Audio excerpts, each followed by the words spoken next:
Thousands of Minnesotans will see a $2.25 check in their mailbox from the Minnesota Department of Public Safety Driver and Vehicle Services Division in the coming weeks. The Minnesota News Network's Tasha Radel explains.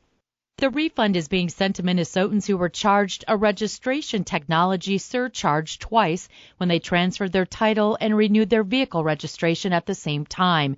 They should have only paid one surcharge. State officials have identified approximately 150,000 people who paid the additional $225 fee, which totals around $337,500. The additional fees were collected over the past 5 months.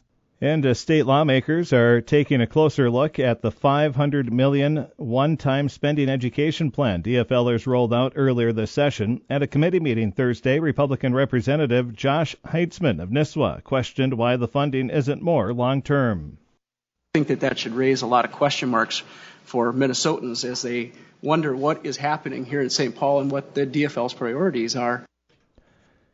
And DFL Representative Carly Koitsia Withun admitted the bill is not the be-all and end-all and called it a down payment on the state's youngest learners. It's hard for me to stomach that my friends across the aisle would question the DFL's commitment to our youngest Minnesotans and their families when not one of them will sign on to this bill.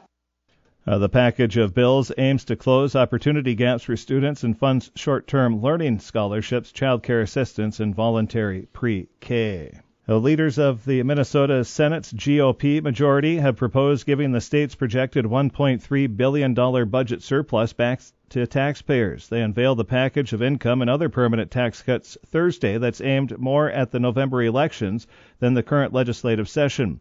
Senate Tax Committee Chairman Roger Chamberlain predicted that Democrats would hate it, and he was right. Leaders of the House Democratic majority quickly denounced the plan as fiscally irresponsible.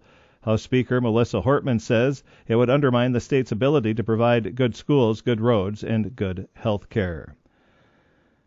And Minnesota lawmakers have launched a drive to remove a clause allowing slavery and involuntary servitude as punishment for crimes from the state constitution. St. Paul Police Chief Todd Axtell made it his New Year's resolution to get it deleted. He found a sympathetic ear and State Representative John Lesch. The St. Paul Democrat will get a hearing Tuesday on his proposal to ask voters in November to remove the offending language from the Constitution. Colorado voters removed similar language from their Constitution in 2018. Similar measures will be on the ballot in Utah and Nebraska in November.